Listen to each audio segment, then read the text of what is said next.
स्वयंपाकाचा खूप जास्त कंटाळा आलेला असतो आणि अशा वेळी काहीतरी टेस्टी खाण्याची इच्छा होते. तर अशा वेळी कुकरमध्ये झटपट अशी व्हेज दम बिर्याणी बनवून बघा. खूप छान होते आणि एकदम टेस्टीसुद्धा. तर बघू शकता इथे किती छान मोकळी अशी बिर्याणी बनवून तयार आहे. एकदम सुटसुटीत असा राईस बनलेला आहे.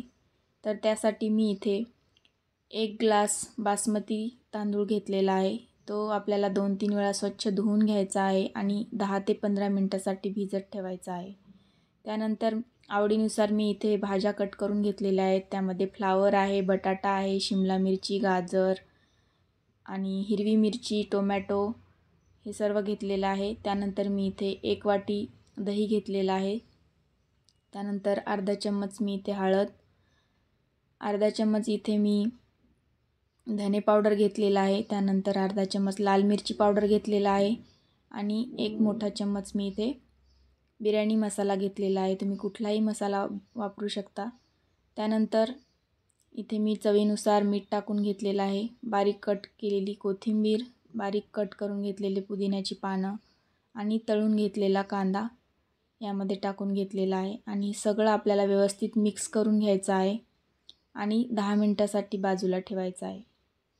तर आता ते छान मिक्स करून घेतलेलं आहे आणि त्यानंतर आपण आता गॅस चालू केलेला आहे. त्यावर कुकर ठेवलेला आहे. कुकरमध्ये मी इथे 5 ते 6 चम्मच तेल टाकून घेतलेलं आहे. तेल गरम झालं की त्यामध्ये खडे मसाले टाकलेले आहेत आणि एक उभा पातळ चिरलेला कांदा छान परतून घेतला. त्यानंतर अद्रक लसणाची पेस्ट टाकलेली आहे आणि त्यावरती आपण ह्या मॅरिनेट केलेल्या सगळ्या भाज्या टाकून घेतलेल्या आहेत. भाज्या 2-3 मिनटं शिजून घ्यायच्या आणि त्यानंतर मी इथे अर्धा ग्लास पाणी घातलेलं आहे. त्यावर आता आपण लेअरिंग करणार आहोत. तर इथे सुरुवातीला तळलेला कांदा टाकलेला आहे. त्यावरती कोथिंबीर, पुदिन्याची पानं आणि भिजत ठेवलेला जो तांदूळ होता तो आता आपण यावरती टाकून घेणार आहोत. त्यामध्ये थोडंसं तांदळामध्ये मीठ घालून घ्यायचं आहे.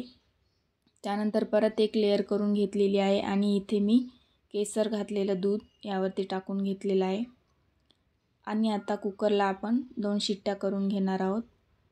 कुकर पूर्णपणे थंड झाल्यानंतर खोलायचं आहे. तर बघू शकता